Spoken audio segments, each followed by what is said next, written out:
Hello guys, आज हम ऐतिहासिक पृष्ठभूमि पॉलिटी में ऐतिहासिक पृष्ठभूमि कंपनी का शासन 1773 ईस्वी से 1858 ईस्वी और 1773 ईस्वी का रेगुलेटिंग एक्ट। इसमें बस 5 से 6 पॉइंट इम्पोर्टेंट है। 1773 ईस्वी का रेगुलेटिंग एक्ट, इस अधिनियम का उद्देश्य ईस्ट इंडिया कंपनी के कार्यों को नियंत्रित और विनियमित करना था। इस अधिनियम ने भारत में केंद्रीय प्रशासन की नींव रखी। इसने पहली बार कंपनी के राजनीतिक और प्रशासनिक कार्यों को मान्यता दी। बंगाल के गवर्नर का पदनाम बदलकर बंगाल का गवर्नर जनरल कर दिया गया और उसकी सहायता के लिए 4 सदस्यों की एक कार्यकारी परिषद बनाई गई।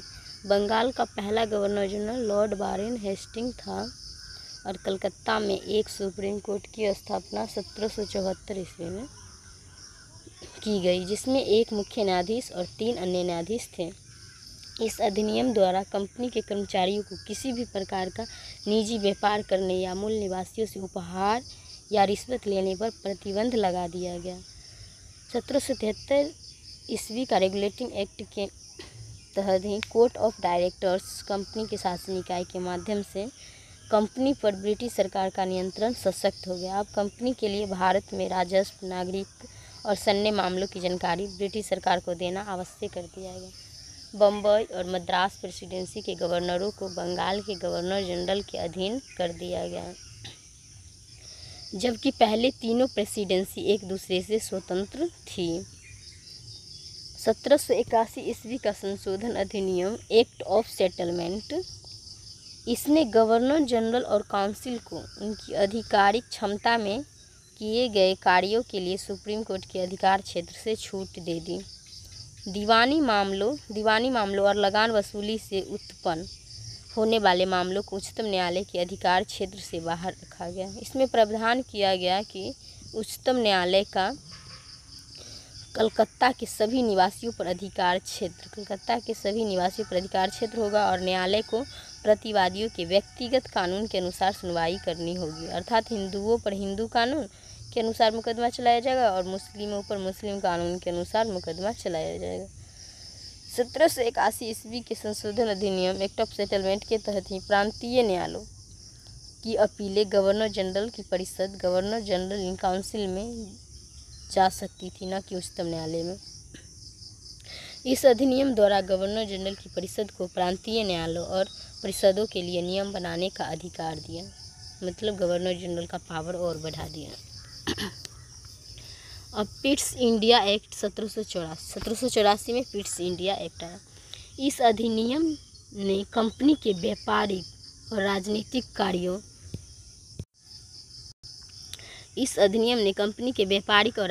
कार्यों को अलग अलग कर दिया। इसके द्वारा द्वैत शासन प्रणाली की स्थापना हुई। द्वैत शासन प्रणाली की स्थापना किसके द्वारा हुई? Pitt's India act 1784। राजनीतिक क्रियाकलापों का प्रबंधन करने, भारत में नागरिक और सैन्य शासन या ब्रिटिश संपत्ति के लगान संबंधी सभी क्रियाकलापों की निगरानी और निर्देशन के लिए एक नया नियंत्रण बोर्ड ऑफ कंट्रोल स्थापित किया गया। मतलब कि व्यापारिक और राजनीतिक कार्यों को अलग अलग, यहाँ पर बोल रहा है ना, व्यापारिक और राजनीतिक कार्यों को अलग अलग कर दिया गया। तो व्यापारिक कार्यों के लिए और निगरानी के लिए नियंत्रण बोर्ड ऑफ कंट्रोल स्थापित किया गया और राजनीतिक क्रियाकलापों का प्रबंधन करने के लिए भारत में नागरिक और सैन्य शासन या ब्रिटिश संपत्ति के लगान संबंधी सभी क्रियाकलापों की निगरानी और निर्देशन के लिए एक नियंत्रण बोर्ड ऑफ कंट्रोल स्थापित किया गया। व्यापारिक क्रियाकलापों का प्रबंधन करने के लिए विशेष रूप से कोर्ट ऑफ डायरेक्टर्स था और इस प्रकार कंपनी के व्यापारिक और राजनीतिक कार्यों को अलग अलग कर दिया। भारत में कंपनी के क्षेत्रों को पहली बार भारत में ब्रिटिश संपत्ति कहा गया। पहली बार भारत में ब्रिटिश संपत्ति कौन से एक्ट के द्वारा कहा गया? पिट्स इंडिया एक्ट 1784 में भारत में कंपनी के क्षेत्रों को पहली बार भारत में ब्रिटिश संपत्ति कहा गया। इस प्रकार ब्रिटिश सरकार को भारत में कंपनी के मामलों और उसके प्रशासन पर सर्वोच्च नियंत्रण दे दिया गया। 1786 ईस्वी का अधिनियम, लॉर्ड कॉर्नवालिस को बंगाल का गवर्नर जनरल और कमांडर इन चीफ नियुक्त किया गया। किसके द्वारा? 1786 के एक्ट के द्वारा। और उसे विशेष मामलों में अपनी परिषद के निर्णय को पलटने की शक्ति दी गई। मतलब जहाँ वाला गवर्नर जनरल का पावर बढ़ा ही रहा है। 1793 का चार्टर एक्ट अधिनियम, 1793 ईस्वी का चार्टर एक्ट। अब लॉर्ड कर्नवालिस को उसकी परिषद पर दी गई अधिभावी शक्ति ओवर राइडिंग पावर को भविष्य के सभी गवर्नरों और प्रेसिडेंसी के गवर्नरों तक बढ़ा दिया गया। गवर्नर जनरल को बम्बई और मद्रास की अधीनस्थ प्रेसिडेंसी की सरकारों पर अधिक शक्तियां और नियंत्रण दिया गया। भारत में कंपनी के व्यापारिक एकाधिकार को और 20 वर्षों के लिए बढ़ा दिया गया। 1793 ईस्वी का चार्टर एक्ट यह प्रावधान किया गया है कि कमांडर इन चीफ को गवर्नर जनरल की परिषद का सदस्य तब तक न माना जाए जब तक कि उसे सदस्य के रूप में नियुक्त न किया जाए। इसमें निर्धारित किया गया कि अब से नियंत्रण बोर्ड ऑफ कंट्रोल के सदस्य और उनके कर्मचारियों के वेतन का भुगतान भारतीय राजस्व से किया जाएगा। किसके द्वारा? 1793 ईस्वी का चार्टर अधिनियम के द्वारा। अब आगे आता है 1813 ईस्वी का चार्टर अधिनियम। 1813 ईस्वी का चार्टर अधिनियम, इस अधिनियम ने भारत में ईस्ट इंडिया कंपनी के व्यापारिक एकाधिकार को समाप्त कर दिया। लेकिन चीन के साथ जो चाय वाला व्यापार था उस पर सिर्फ अंग्रेज का ही था, मतलब ओनली ईस्ट इंडिया कंपनी का ही था, दूसरा कोई निजी व्यापार नहीं था उस पर। बाद बाकी सब के लिए खोल दिया गया था। इस अधिनियम ने भारत में ईस्ट इंडिया कंपनी के व्यापारिक एकाधिकार को समाप्त कर दिया और चीन के साथ व्यापार और चाय के व्यापार में कंपनी के एकाधिकार को छोड़कर, किसके व्यापार में? चाय के व्यापार में कंपनी के एकाधिकार को छोड़कर भारत से व्यापार करने की छूट सभी ब्रिटिश व्यापारियों को दे दी गई।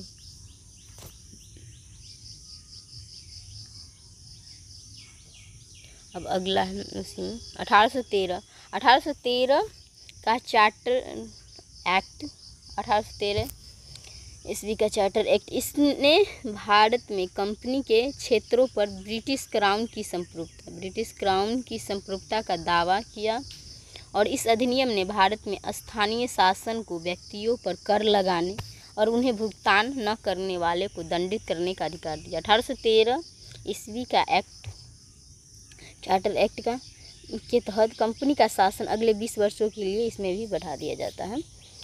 और फिर नियंत्रण बोर्ड ऑफ कंट्रोल की शक्तियां और बढ़ा दी गई। 1813 एक्ट के तहत ही इस अधिनियम ने उन व्यक्तियों को भारत जाने की अनुमति दी जो ईसाई मिशनरियों के नैतिक और धार्मिक सुधारों को बढ़ावा देने के लिए भारत जाना चाहते थे।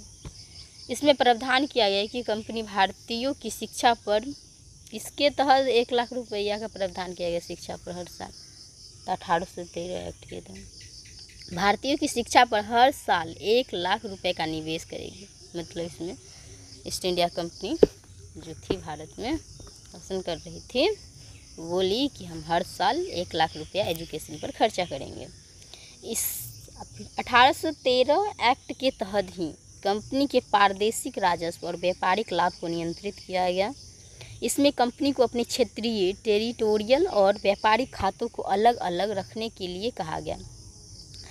अब अगला है 1833 ईस्वी का चार्टर एक्ट। 1833 ईस्वी का चार्टर एक्ट के तहत क्या, वहाँ चाय के व्यापार का एकाधिकार छोड़ दिया था ना, और इसमें दोनों को खोल देता है, मतलब सब चीज़ हर जगह ओपन कर दिया। 1833 ईस्वी का चार्टर एक्ट, यह अधिनियम ब्रिटिश भारत में केंद्रीयकरण की दिशा में एक अंतिम कदम था, क्योंकि प्रशासन के नए मॉडल के तहत इसके पुनर्गठन ने इसे अखिल भारतीय स्वरूप प्रदान किया। 1833 ईस्वी के चार्टर एक्ट के तहत ही इसने भारत के ब्रिटिश उपनिवेशीकरण को वैध बना दिया, क्योंकि ईस्ट इंडिया कंपनी एक व्यापारिक निकाय से एक प्रशासनिक निकाय में परिवर्तित हो गई। इसके अंतर्गत कंपनी के अधिकार वाले क्षेत्रों को ब्रिटिश राजशाही, उनके उत्तराधिकारियों और वारिसों के विश्वास के अधीन रखा गया। चीन के साथ व्यापार और चाय के व्यापार पर कंपनी का एकाधिकार समाप्त कर दिया गया। बोले थे ना 1833 ईस्वी का चार्टर एक्ट के तहत इसका एक मोनोपोली खत्म कर दिया। चीन के साथ जो चाय का व्यापार चल रहा था उस पर भी गवर्नर जनरल की सरकार को गवर्नर जनरल की सरकार को भारत सरकार कहा गया और परिषद को भारत परिषद इंडिया काउंसिल कहा गया। बंगाल के गवर्नर जनरल को भारत का गवर्नर जनरल बना दिया और उसे सभी नागरिक और सैन्य शक्तियाँ प्रदान कर दिया। बहुत ज़्यादा पावर दे दिया था गवर्नर जनरल को। 1833 का चार्टर एक्ट किया था। लॉर्ड विलियम बेंटिक भारत के पहले गवर्नर जनरल बने। भारत के गवर्नर जनरल के पास संपूर्ण ब्रिटिश भारत के संबंध में विधायी शक्तियाँ थीं। इस प्रकार बम्बई और मद्रास के गवर्नरों की विधायी शक्तियाँ समाप्त हो गई। अब इस अधिनियम के तहत बनाए गए कानूनों को अधिनियम एक्ट्स कहा जाता था, जबकि इससे पहले के कानूनों को विनियमन रेगुलेशन कहा जाता था। गवर्नर जनरल की काउंसिल के पास ब्रिटिश भारतीय क्षेत्रों में किसी भी कानून को संशोधित करने, निरस्त करने या बदलने का अधिकार था। इसने सिविल सेवकों के चयन के लिए खुली प्रतियोगिता का आयोजन शुरू करने का प्रयास किया। हालांकि कोर्ट ऑफ डायरेक्टर्स के विरोध के बाद इसे अस्वीकार कर दिया गया। सभी भारतीय कानूनों को संहिताबद्ध करने के लिए भारतीय विधि आयोग 1834 किसके तहत 1833 के चार्टर एक्ट के तहत की स्थापना की गई और प्रथम विधि आयोग के अध्यक्ष कौन था? लॉर्ड मैकाले थे। 1833 का एक्ट तो खत्म हुआ और 1853 ईस्वी का चार्टर एक्ट। यह अधिनियम वर्ष 1793 से 1853 ईस्वी के दौरान ब्रिटिश संसद द्वारा पारित अनेक चार्टर अधिनियमों में अंतिम अधिनियम था। इस अधिनियम ने पहली बार गवर्नर जनरल की काउंसिल के विधायी और कार्यकारी कार्यों को अलग कर दिया और इसने पहली बार भारतीय केंद्रीय विधान परिषद में स्थानीय प्रतिनिधित्व की शुरुआत की और इसने परिषद में 6 नए सदस्यों को शामिल करने का प्रावधान किया गया, जिन्हें विधान पार्षद लेजिस्लेटिव काउंसिलर्स कहा जाता था। परिषद के सदस्यों की कुल संख्या कितनी हो गई? 12 थी। कुल संख्या 12 थी टोटल से मिला। 1853 ईस्वी के चार्टर एक्ट के तहत नए सदस्यों को शामिल करने का प्रावधान किया गया, जैसे विधान पार्षद है।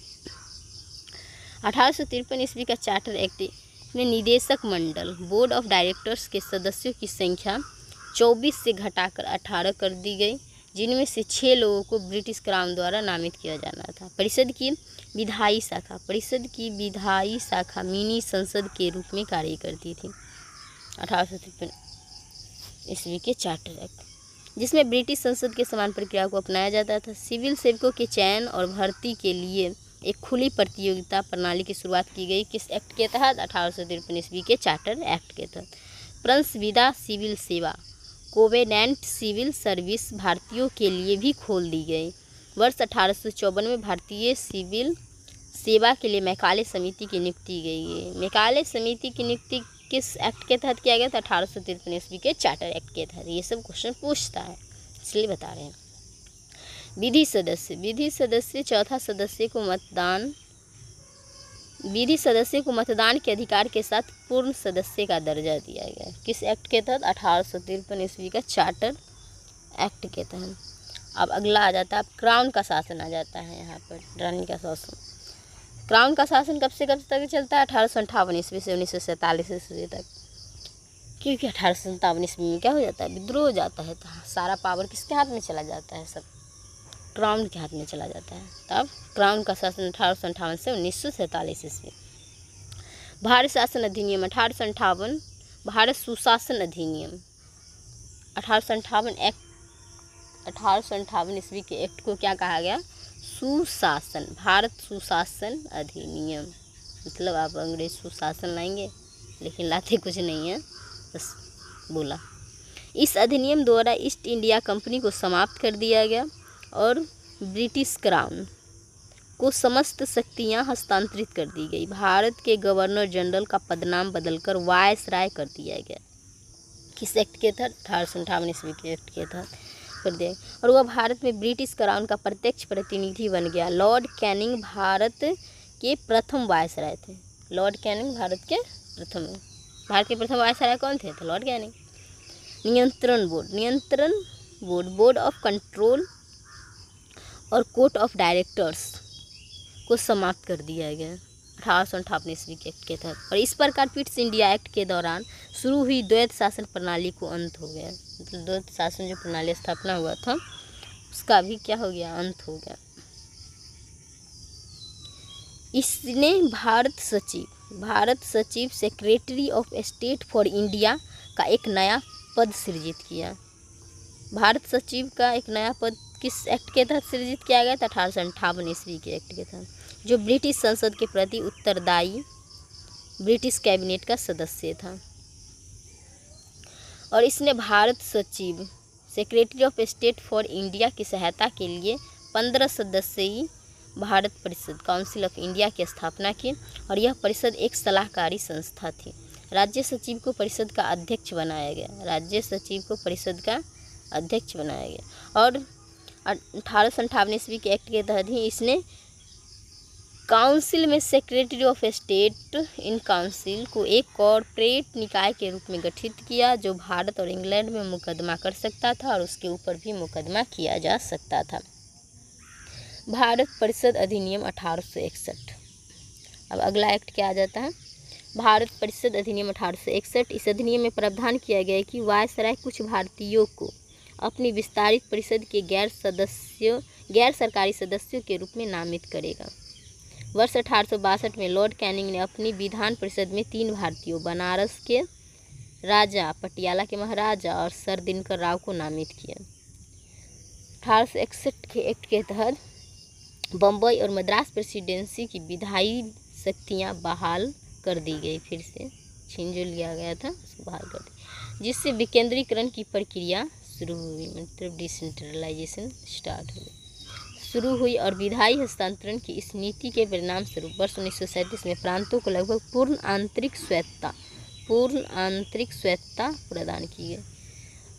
1861 के एक्ट के तहत इसने बंगाल 1862 ईस्वी में गठित, इसने बंगाल, उत्तर पश्चिमी प्रांत 1886 ईस्वी में और पंजाब 1897 ईस्वी में पंजाब के लिए नई विधान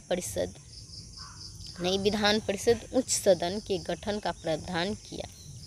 आपातकाल की स्थिति में वायसराय को विधान परिषद की सहमति के बिना अध्यादेश जारी करने का अधिकार दिया गया, जो जारी होने की तारीख से 6 महीने के लिए वैध था। इसने 1861 के एक्ट के तहत ही पोर्टफोलियो प्रणाली को मान्यता दी। याद रखेंगे, इम्पोर्टेंट है। इसने पोर्टफोलियो प्रणाली को मान्यता दी, जिसे वर्ष 1859 में लॉर्ड कैनिंग द्वारा शुरू किया गया था। वायसराय काउंसिल के एक सदस्य को एक या अधिक विभागों का प्रभारी बनाया गया और वह काउंसिल की ओर से स्वतंत्र रूप से निर्णय ले सकता था तथा आदेश जारी कर सकता था। अब अगला एक्ट आता है भारत परिषद अधिनियम 1892। केंद्रीय और प्रांतीय विधान परिषदों में गैर सरकारी सदस्यों की संख्या बढ़ा दी गई, हालांकि सरकारी सदस्यों का बहुमत बरकरार रखा गया। विधान 1892 के एक्ट के तहत ही विधान परिषदों के कार्यों में वृद्धि की गई और उन्हें बजट पर चर्चा करने और कार्यपालिका से प्रश्न पूछने का अधिकार मिला। इसमें कुछ गैर सरकारी सदस्यों को मनोनयन का प्रावधान किया गया। केंद्रीय विधान परिषद में प्रांतीय विधान परिषद और बंगाल चैम्बर ऑफ कॉमर्स की सिफारिश पर वायसराय द्वारा मनोनीत किए जाते थे। प्रांतीय विधान परिषद जिला बोर्ड, नगर पालिका, विश्वविद्यालय, व्यापार संघ, जमींदार और चैम्बर्स की सलाह पर गवर्नर द्वारा मनोनीत किए जाते थे। इस अधिनियम में 1892 के एक्ट के तहत इस अधिनियम में निर्वाचन इलेक्शन शब्द का कहीं भी उल्लेख नहीं किया गया, मतलब इलेक्शन का बात इसमें नहीं किया गया 1892 के एक्ट के तहत। लेकिन इसमें मनोनीत सदस्यों के लिए सीमित और अप्रत्यक्ष निर्वाचन का प्रावधान किया गया था, मतलब प्रत्यक्ष मनोनीत करना मतलब अप्रत्यक्ष निर्वाचन का प्रावधान किया गया था। अब अगला एक्ट आता है भारत परिषद अधिनियम 1909, मार्ले मिंटो सुधार इसको बोलते हैं। केंद्रीय विधान परिषद मार्ले मिंटो सुधार में क्या है? केंद्रीय विधान परिषदों के सदस्यों की संख्या 16 से बढ़ाकर 60 कर दी गई, हालांकि प्रांतीय परिषदों में यह संख्या एक समान नहीं थी। केंद्रीय विधान परिषद में सरकारी सदस्यों का बहुमत बना रहा, जबकि प्रांतीय विधान परिषद में गैर सरकारी सदस्यों के बहुमत की अनुमति दी गई। विधान परिषदों को अधिक विचार विमर्श की शक्तियाँ दी गई। सदस्यों को पूरक प्रश्न पूछने और बजट आदि पर प्रस्ताव पेश करने की अनुमति दी गई। बजट की अलग अलग मदों पर मतदान की अनुमति दी गई। किसमें? 1909 पार्लियामेंट सुधार एक्ट के तहत। हालांकि समग्र रूप से बजट पर अभी भी मतदान की अनुमति नहीं थी। और 1909 के एक्ट के तहत, पार्लियामेंट सुधार के तहत ही मुसलमानों के लिए पृथक निर्वाचक मंडल का प्रावधान किया गया और केवल मुसलमान ही मुस्लिम उम्मीदवार को वोट दे सकते हैं। इस अधिनियम पार्लियामेंट सुधार 1909, इस एक्ट ने भारत में सांप्रदायिकता को वैध बना दिया। फलस्वरूप लॉर्ड मिंटो को सांप्रदायिक निर्वाचक मंडल के जनक, फादर ऑफ कम्युनल इलेक्टोरेट के रूप में जाना जाने लगा। वायसराय की कार्यकारी परिषद, executive council of the viceroy में पहली बार भारतीयों को शामिल किया गया, क्योंकि सत्येंद्र प्रसाद सिन्हा को वायसराय की कार्यकारी परिषद में विधि सदस्य के रूप में नियुक्त किया गया था। प्रेसिडेंसी पार्लियामेंट सुधार के तहत presidency, corporation, chamber of commerce, विश्वविद्यालय और जमींदारों के लिए अलग अलग प्रतिनिधित्व का प्रावधान किया गया। भारत शासन अधिनियम 1919 मॉन्टेग्यू चेम्सफोर्ड सुधार। 20 अगस्त 1917 को ब्रिटिश सरकार ने पहली बार घोषणा की कि उसका उद्देश्य भारत में एक जिम्मेदार शासन की क्रमिक शुरुआत करना है। किस एक्ट के तहत?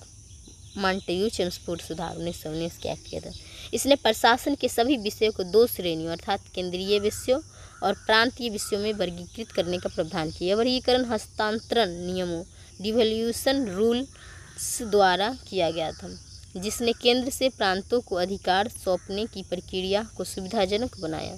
प्रांतीय विषयों में द्वैत शासन का तत्व या द्वैत शासन प्रणाली पेश की गई। मतलब अब स्टेट में प्रांतीय विषयों में भी द्वैत शासन प्रणाली पेश की गई। किस एक्ट के तहत? 1919 के एक्ट के तहत। और इन विषयों को 2 वर्गों में विभाजित किया गया था। एक में आरक्षित विषय, जिन्हें गवर्नर जनरल और उनकी कार्यकारी परिषद द्वारा प्रशासित किया जाना था, इसीलिए वे विधान परिषद के प्रति उत्तरदायी नहीं थे।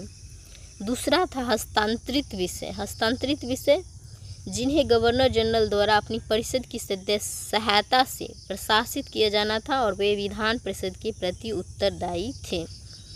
पहली बार भारतीय विधान परिषद के स्थान पर द्विसदनात्मक विधायिका की स्थापना की गई, जिसमें एक उच्च सदन राज्य परिषद और एक निचला सदन विधानसभा शामिल था। अधिकांश सदस्य प्रत्यक्ष निर्वाचन द्वारा चुने गए। 1919 एक्ट के तहत मॉन्टेग्यू चेम्सफोर्ड सुधार के तहत ही वायसराय की कार्यकारी परिषद के 6 सदस्यों में से 3 सदस्य कमांडर इन चीफ को छोड़कर भारतीय थे। सिखों, भारतीय ईसाइयों, आंग्ल यूरोपीय और यूरोपीय लोगों के लिए पृथक निर्वाचक मंडल का विस्तार किया गया। किस एक्ट के तहत? 1919 मॉन्टेग्यू चेम्सफोर्ड सुधार के तहत किया गया। हालांकि संपत्ति कर, शिक्षा आदि के आधार पर सीमित संख्या में लोगों को मताधिकार दिया गया। प्रांतीय बजट को केंद्रीय बजट से अलग कर दिया गया। किस एक्ट के तहत? 1919 के। और प्रांतों को अपनी बजट बनाने की अनुमति दी गई। एक नए पद लंदन में भारत के उच्चायुक्त का सृजन किया गया। किस एक्ट के तहत? 1919 मॉन्टेग्यू चेम्सफोर्ड सुधार। और भारत के राज्य सचिव द्वारा किए जाने वाले कुछ कार्यों को उसे हस्तांतरित कर दिया। सिविल सेवकों की भर्ती के लिए वर्ष 1926 में एक केंद्रीय लोक सेवा आयोग की स्थापना की गई। इस अधिनियम ने चैम्बर ऑफ प्रिंसेस, जिसे नरेंद्र मंडल के नाम से भी जाना जाता है, की स्थापना का प्रस्ताव रखा। चैम्बर का उद्घाटन वर्ष 1921 में हुआ था और इसमें 120 सदस्य थे, जिसमें से 108 राज्यों के राजकुमार थे और अन्य राज्यों के 12 प्रतिनिधि थे। इसका अध्यक्ष वायसराय गवर्नर जनरल होता था और इसने सामान्य हित के मामलों पर परामर्श और चर्चा का सुविधाजनक बनाया। अब अगला है, अभी तो हम 1919 के एक्ट के तहत ही कर रहे हैं। इस अधिनियम के अंतर्गत एक वैधानिक आयोग की नियुक्ति का प्रावधान किया गया, जिसे इस अधिनियम के लागू होने के 10 साल बाद इसकी कार्यप्रणाली की जांच करके रिपोर्ट देने के लिए कहा गया। साइमन कमीशन, अब आ गया साइमन कमीशन 1927 ईस्वी। साइमन कमीशन ब्रिटिश सरकार द्वारा सर जॉन साइमन के नेतृत्व में 7 सदस्यीय वैधानिक आयोग का गठन अपने निर्धारित समय से 2 वर्ष पहले ही किया गया, जिसका कार्य नए संविधान के तहत भारत की स्थिति का आकलन करना था। आयोग के सभी सदस्य ब्रिटिश मूल के थे, इसलिए तो विवाद हो गया था, इसीलिए सभी दलों ने इसका बहिष्कार किया। आयोग ने वर्ष 1930 में अपनी रिपोर्ट प्रस्तुत करते हुए द्वैध शासन को समाप्त करने, प्रांतों में उत्तरदायी शासन का विस्तार करने, ब्रिटिश भारत और रियासतों का एक परिसंघ बनाने तथा सांप्रदायिक निर्वाचक मंडल को बनाए रखने का प्रस्ताव रखा। ब्रिटिश सरकार ने इन प्रस्तावों पर चर्चा करने के लिए 3 गोलमेज सम्मेलन आयोजित किए, जिनमें ब्रिटिश भारत और भारतीय रियासतों के प्रतिनिधि शामिल हुए। इन चर्चाओं के आधार पर संवैधानिक सुधारों पर एक श्वेत पत्र तैयार किया गया और उसे ब्रिटिश संसद की संयुक्त चयन समिति को प्रस्तुत किया गया। समिति की सिफारिशों को कुछ संशोधन के साथ बाद में भारत शासन अधिनियम 1935 में शामिल किया गया। सांप्रदायिक पंचायत कम्युनल अवार्ड वर्ष 1932 में, या सांप्रदायिक पंचायत कम्युनल अवार्ड, ये भी इम्पोर्टेंट है, क्वेश्चन यहाँ से भी पूछता ही है। वर्ष 1932 में ब्रिटिश प्रधानमंत्री रैमजे मैकडोनाल्ड ने अल्पसंख्यक प्रतिनिधि को संबोधित करने के लिए सांप्रदायिक पंचायत की शुरुआत की और उन्होंने मुसलमानों, सिखों, भारतीय ईसाइयों, एंग्लो इंडियन और यूरोपीय लोगों के लिए पृथक निर्वाचक मंडल बनाए रखा। इस प्रावधान का विस्तार करके दलित वर्गों, उन्हें अनुसूचित जाति भी कहा जाता है, को भी इसके दायरे में शामिल किया गया। गांधी जी ने दलित वर्गों के लिए सांप्रदायिक प्रतिनिधित्व के विस्तार का विरोध किया। कौन विरोध किया? गांधी जी, कम्युनल अवार्ड का। और संशोधन की मांग के लिए यरवदा जेल में अनशन शुरू किया। इसी के तहत तो पूना समझौता होता है 1916। कांग्रेस और डॉक्टर BR अम्बेडकर के बीच एक समझौता हुआ जिसे पूना पैक्ट कहा गया। पूना पैक्ट क्या है? जिसने हिंदू संयुक्त निर्वाचक मंडल को तो बनाए रखा, लेकिन दलित वर्गों के लिए आरक्षित सीटों का प्रावधान किया। ब्रिटिश सरकार ने पूना पैक्ट को स्वीकार कर लिया, जिससे सांप्रदायिक पंचायत में दलित वर्गों के संबंधों में संशोधन किया गया। सांप्रदायिक पंचायत से दलित वर्गों के लिए पृथक निर्वाचक मंडल को हटा दिया गया और इसके प्रावधानों को बाद में भारत शासन अधिनियम 1935 में शामिल किया गया।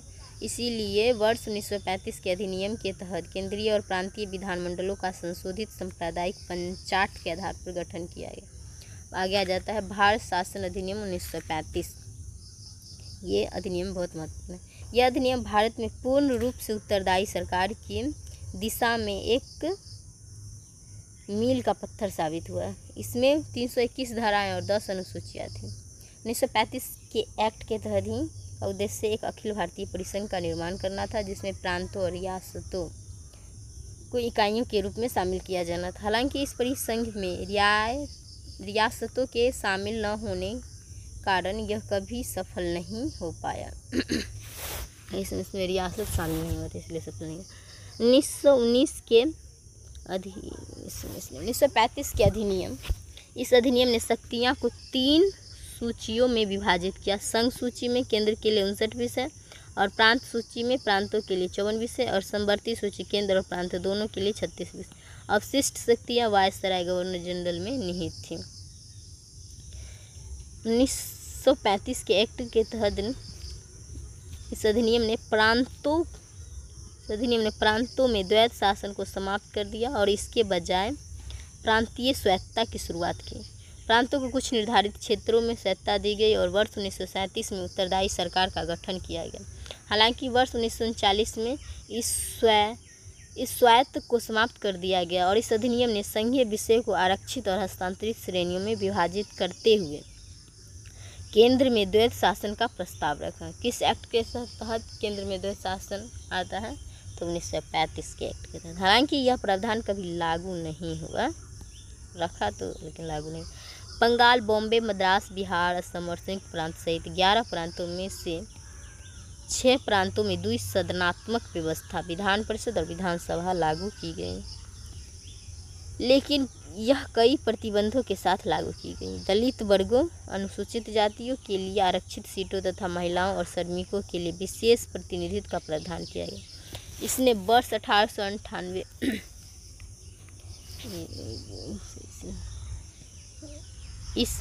1858 के भारत शासन अधिनियम द्वारा स्थापित भारत परिषद को समाप्त कर दिया गया। भारत राज्य सचिव के लिए एक सलाहकार दल की व्यवस्था की गई। मताधिकार का विस्तार किया गया। कुल जनसंख्या के लगभग 14% लोगों को मतदान का अधिकार दिया गया। इस अधिनियम ने देश की मुद्रा और ऋण को विनियमित करने के लिए भारतीय रिजर्व बैंक की स्थापना की। इसने संघीय किस एक्ट के तहत? 1935 के एक्ट से। इसने संघीय प्रांतीय लोक सेवा आयोगों के साथ साथ कई प्रांतों के लिए संयुक्त लोक सेवा आयोग का गठन किया। इस अधिनियम ने वर्ष 1937 में संघीय न्यायालय की स्थापना की। इसने बर्मा, म्यांमार को भारत से अलग कर दिया। 1935 एक्ट के तहत अलग हुआ था। 2 नए प्रांत उड़ीसा और सिंध बनाए गए। अल्पसंख्यक हितों के लिए सुरक्षा उपाय किए गए। रेल प्रशासन की देखरेख के लिए एक संघीय रेल प्राधिकरण की स्थापना की गई। संघ और प्रांतों के खातों अकाउंट्स की लेखा परीक्षा के लिए भारत के महालेखा परीक्षक ऑडिटर जनरल ऑफ इंडिया की नियुक्ति की गई। भारत शासन अधिनियम 1947। 3 जून 1947 को लॉर्ड माउंटबेटन ने विभाजन की योजना प्रस्तुत की और जिसे कांग्रेस और मुस्लिम लीग ने स्वीकार कर लिया और इसे तुरंत अधिनियमित करते हुए 15 अगस्त 1947 से भारत को एक स्वतंत्र और संप्रभु राज्य घोषित किया गया। बहुत इम्पोर्टेंट है। इस अधिनियम ने भारत का विभाजन करके 2 स्वतंत्र अधिराज्यों इंडिपेंडेंट डोमिनियंस भारत और पाकिस्तान की स्थापना की और उन्हें ब्रिटिश राष्ट्रमंडल से अलग होने का अधिकार दिया गया। वायसराय का पद समाप्त कर दिया गया 1947 एक्ट के तहत और प्रत्येक अधिराज्य डोमिनियन के लिए नए गवर्नर जनरल के पद का सृजन किया गया, जिसे डोमिनियन कैबिनेट की सलाह के आधार पर ब्रिटिश राज द्वारा नियुक्त किया गया था। भारत या पाकिस्तान के शासन के लिए ब्रिटेन की कोई जिम्मेदारी नहीं थी। 1947 एक्ट के तहत आ गया।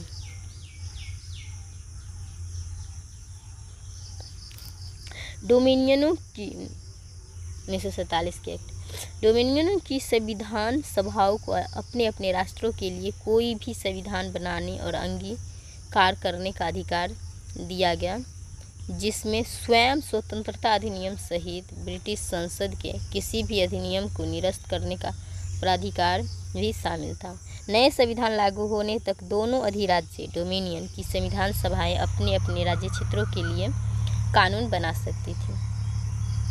15 अगस्त 1947 के बाद ब्रिटिश संसद के अधिनियमों को लागू करने के लिए अधिराज्य डोमिनियन की विधायिका की मंजूरी आवश्यक थी।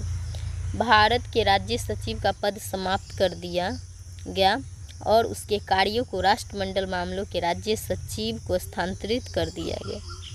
भारतीय रियासतों पर ब्रिटिश सर्वोच्चता और जनजातीय क्षेत्रों के साथ संधि संबंध 15 अगस्त 1947 को समाप्त हो गए। रियासतों को भारत या पाकिस्तान अधिराज्य डोमिनियन में शामिल होने या स्वतंत्र रहने का विकल्प दिया गया। अधिराज्य डोमिनियन और प्रांतों के शासन ने नए संविधान का निर्माण होने तक वर्ष 1935 के भारत शासन अधिनियम का पालन किया, जिसमें संशोधन करने की शक्ति भी शामिल थी। ब्रिटिश सम्राट का विधेयकों को वीटो करने या उन पर आपत्ति जताने का अधिकार समाप्त हो गया था 1947 एक्ट के तहत। लेकिन यह शक्ति गवर्नर जनरल के पास बरकरार रही, जो ब्रिटिश क्राउन के नाम पर विधेयकों को सहमति दे सकते। भारत का गवर्नर जनरल और प्रांतीय गवर्नर संवैधानिक नाम मात्र प्रमुख बन गए, जो अपनी संबंधित मंत्रिपरिषद की सलाह पर कार्य करते थे। इसने इंग्लैंड के राजा की शाही उपाधियों से भारत के सम्राट की उपाधि हटा दी और 1947 के एक्ट के तहत ही भारत के राज्य सचिव द्वारा सिविल सेवाओं में नियुक्ति और पद आरक्षित किए जाने की व्यवस्था को समाप्त कर दिया गया। 15 अगस्त 1947 से पहले नियुक्त सिविल सेवा सदस्यों के अधिकार और लाभ बरकरार रहे। लॉर्ड माउंटबेटन भारत के नए अधिराज्य डोमिनियन के पहले गवर्नर जनरल बने। वर्ष 1946 में गठित भारत की संविधान सभा भारतीय अधिराज्य डोमिनियन की संसद बन गई। स्वतंत्रता के बाद पहली कैबिनेट बना में कौन था? जवाहरलाल नेहरू। प्रधानमंत्री, विदेश मामले और राष्ट्रमंडल संबंध, वैज्ञानिक अनुसंधान सब विभाग के सदस्य कौन थे? जवाहरलाल नेहरू। गृह, सूचना और प्रसारण राज्य विभाग के सदस्य सरदार वल्लभ भाई पटेल। खाद्य एवं कृषि विभाग का सदस्य डॉक्टर राजेंद्र प्रसाद। शिक्षा विभाग का सदस्य मौलाना अबुल कलाम आज़ाद। रेल और परिवहन विभाग का सदस्य डॉक्टर जॉन मथाई। वित्त विभाग के सदस्य आर.के. सनमुगम चेट्टी और विधि विभाग का सदस्य डॉक्टर बी.आर. अम्बेडकर। श्रम विभाग का सदस्य जगजीवन राम। रक्षा विभाग का सदस्य सरदार बलदेव सिंह और स्वास्थ्य विभाग का सदस्य राजकुमारी अमृत कौर और वाणिज्य विभाग का सदस्य C.H. भाभा। संचार विभाग का सदस्य रफ़ी अहमद किदवई और उद्योग और आपूर्ति विभाग का सदस्य डॉक्टर श्याम प्रसाद मुखर्जी और निर्माण, खान और विद्युत विभाग का सदस्य V.N. गाडगिल। इतने गाइज, आज एक चैप्टर समाप्त किए, कल दूसरा चैप्टर स्टार्ट करेंगे।